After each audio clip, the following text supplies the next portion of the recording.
Dėkui, ponia pirmininkė.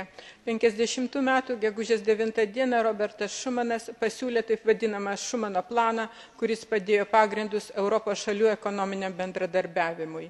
Didieji Europos politikai ir mąstytojai puikiai suprato, kad Europą vienijanti jėga yra bendras ekonominių problemų sprendimas.